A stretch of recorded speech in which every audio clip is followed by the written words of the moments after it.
तो जी कल की वीडियो में जो बात हुई थी कि हो सकता है मेरे को इंडिया में अपनी थोड़ी बहुत प्रॉपर्टीज़ वगैरह बेचनी पड़े, पर्टिकुलरली कोविड के चक्कर में जो प्रॉब्लम आ रही है और इवेंचुअली यहाँ कनाडा मूव करने के लिए। मगर माता जी से हाँ, माता जी से वो डिस्कशन जो है थोड़ी आज करनी है, तो इसीलिए सुबह सुबह का टाइम हमने चूज़ किया है ताकि माता जी मेरी वीडियो देखने से पहले ही हम इनको पकड़ लें। और इसको देखो कितनी खुशी हो जाएगी, उसको पता हो सकता है क्लास लग जाए। मगर मम्मी का मूड ठीक करने के लिए सुबह सुबह मैंने इसको भगाया। ये भाई जाके मम्मी की फेवरेट कॉफ़ी टिम हॉर्टन्स की डबल लेके आया है माता जी। वही मैं कहूँगा सुबह सुबह कॉफ़ी क्यों मिल गई, ये पता था कुछ होने वाला है, होने वाला है कुछ आज की वीडियो में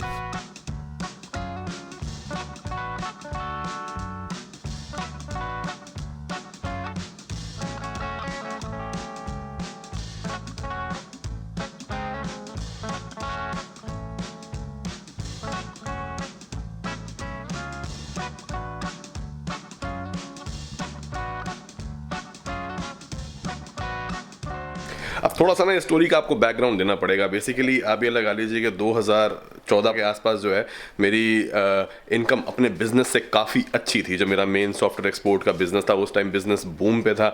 और तब कोई आप मान लीजिए कि मैंने पैसे अपने जोड़ के जो छोटी मोटी रियल एस्टेट में इन्वेस्ट किया था, वही टाइम था जब मैंने ऑडी खरीदी थी। तो उनमें से एक जो प्रॉपर्टी है वो है गुड़गांव में एक IT पार्क है, जैसे कि मैंने आपको पिछली वीडियो में बताया था। उसके अंदर मैंने अपने मामा जो कि मेरे बिजनेस पार्टनर हैं उनके साथ मिलके प्रॉपर्टी खरीदी थी। और मेरे बिजनेस की शेयरिंग की रेशो जो उस टाइम होती थी वो होती थी 35% मेरी, 65% उनकी, क्योंकि कंपनी उन्होंने स्टार्ट की थी, मैंने उसको इवेंचुअली धीरे धीरे ग्रो करना शुरू कर दिया था, है माता जी। तो उसमें जो जगह है वो है 3000 स्क्वायर फुट के आसपास, और 1000 स्क्वायर फुट अभी मान लो जिसमें से मेरी है लगभग 33-35% के आसपास जो उसकी वैल्यू है। तो अभी जब वो रेंट पे जाती है तो उसका 35% मेरे को मिलता है। और जो हमने जिस रेट पे खरीदी थी हमने वो खरीदी थी प्रॉपर्टी आप ये मान लो तकरीबन 5200 यानी 5200 रुपीज़ पर स्क्वायर फीट के आसपास। और उस टाइम जब इस रेट पे प्रॉपर्टी खरीदी तब मार्केट स्टेबल थी।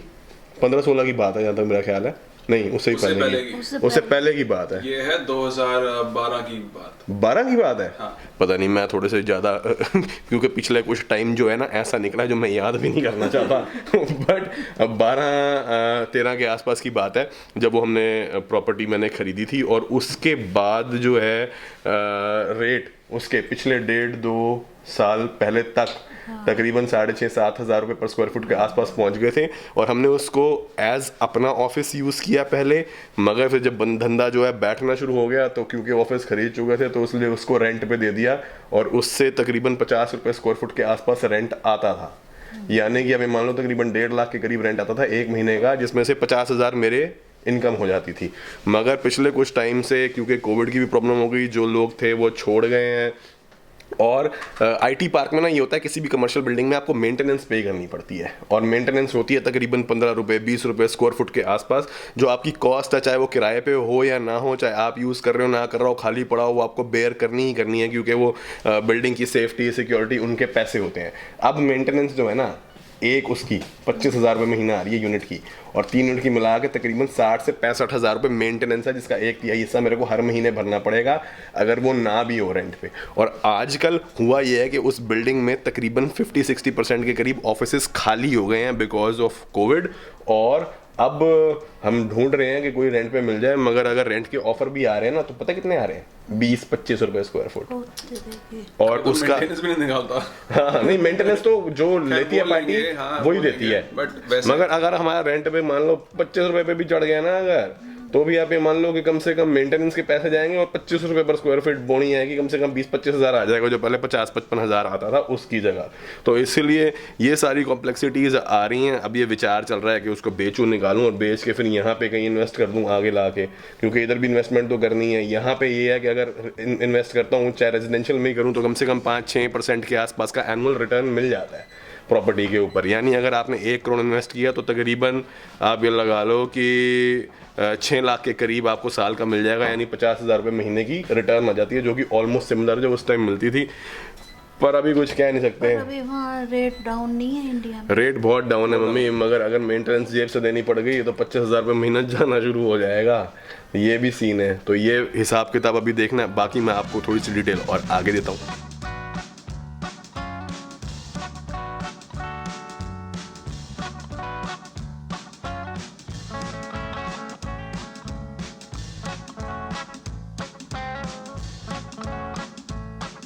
मैं बताता हूँ कहाँ पे है फिर। मैं ओ यार मेरे को डर लगता है हाथ में उंगली करने से। कुछ नहीं होता।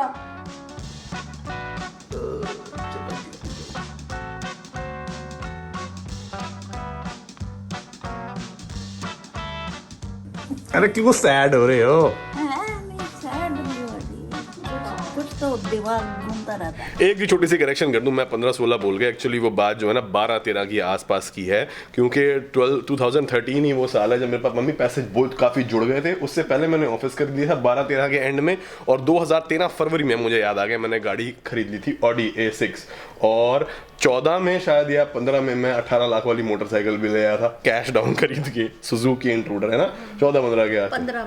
15 में ही थी, नहीं 14 में, 14 में, 2014 में। तो जी ये वो टाइम था जब मेरी उम्र थी तकरीबन आप लगा लो 25-26 साल के आसपास, और पैसा आ गया था भगवान की दया से, सक्सेस जल्दी देख ली थी।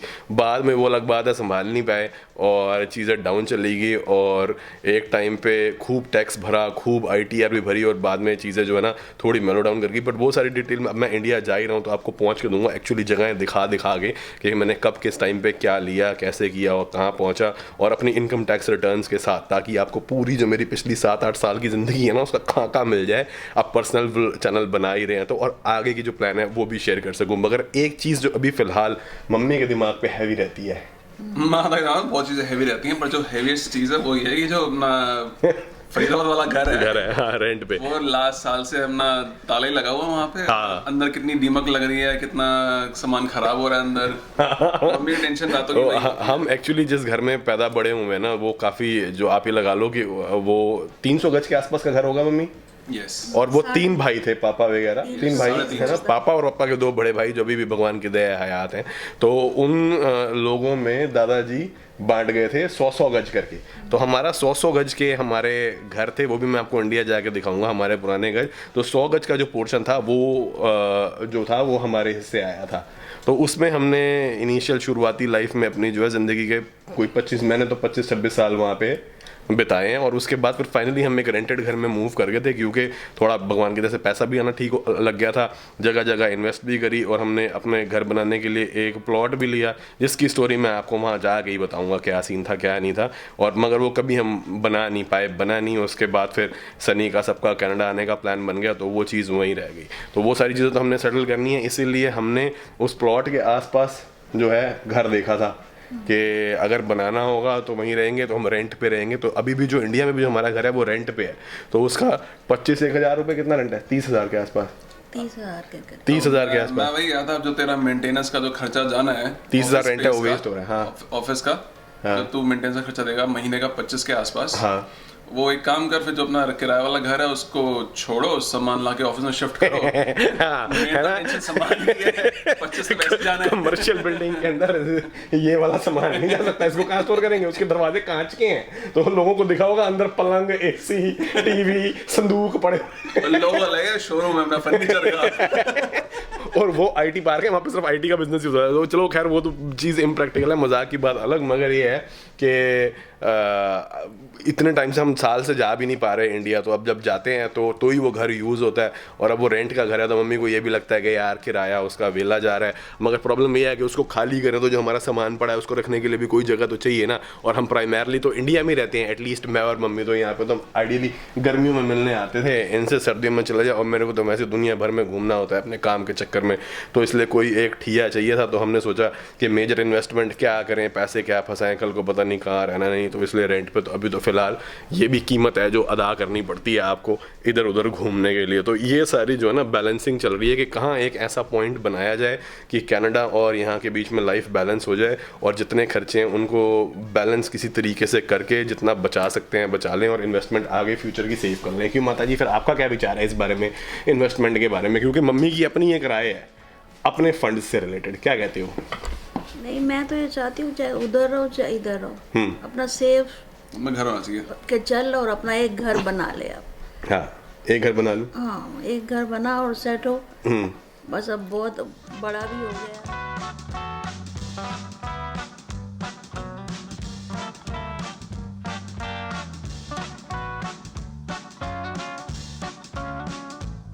भाभी जी पैटी घर बनाई है? हाँ, घर बना। ओ तेरी घर बनी है यार, तो एक तो फिर हम भी खाएंगे।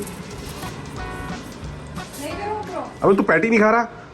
इसमें तो एक चीला कम खाया मैंने, ओके कि वो खानी है।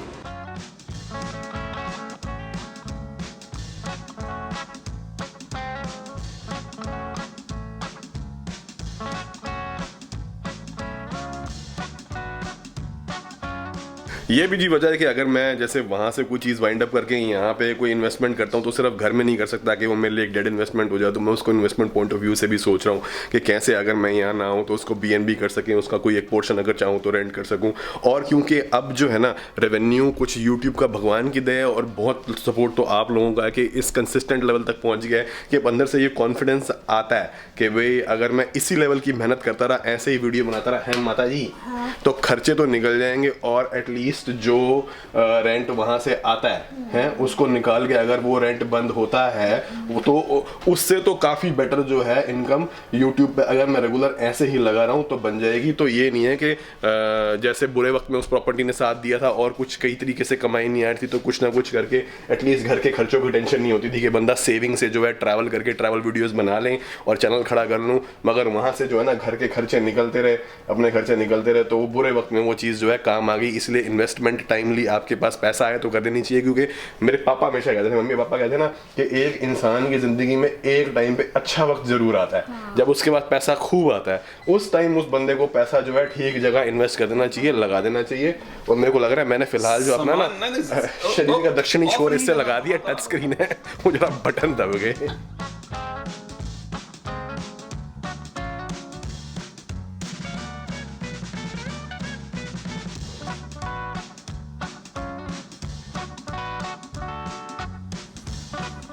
बहुत गर्म है।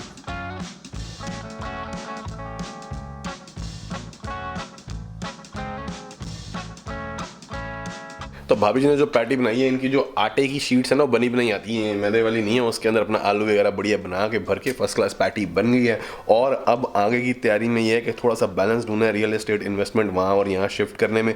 वापस जैसे ही आ जाऊँगा, जैसे ये काम मेरा निपट जाएगा, चाहे रेंट पे चढ़ जाए चाहे बिक जाए, तो और जो उससे रिलेटेड पावर ऑफ अटॉर्नीज या वगैरह बना के सारी वहाँ पे करके आनी, ताकि एटलीस्ट जो है ना कोई भी लीगल ट्रबल ना हो अगर मैं इंडिया से बाहर होता हूँ। बैंक से रिलेटेड बहुत सारे काम है, वो सारे इंडिया निपटाने हैं। जनवरी 1 वीक का डेफिनेट प्लान बन गया है, टिकट बुक हो गई है, और जिस फ्लाइट से आ रहा हूँ उसको जो है ना कवर करने के लिए एक स्पेशल कैमरा चाहिए, 360 कैमरा, वो लेने जाना है, जो कि स्फेरिकल व्यू सब कुछ शूट कर लेता है और उसको पोस्ट प्रोडक्शन में आप एडिट करते हैं कि आपको कौन सा एंगल चाहिए।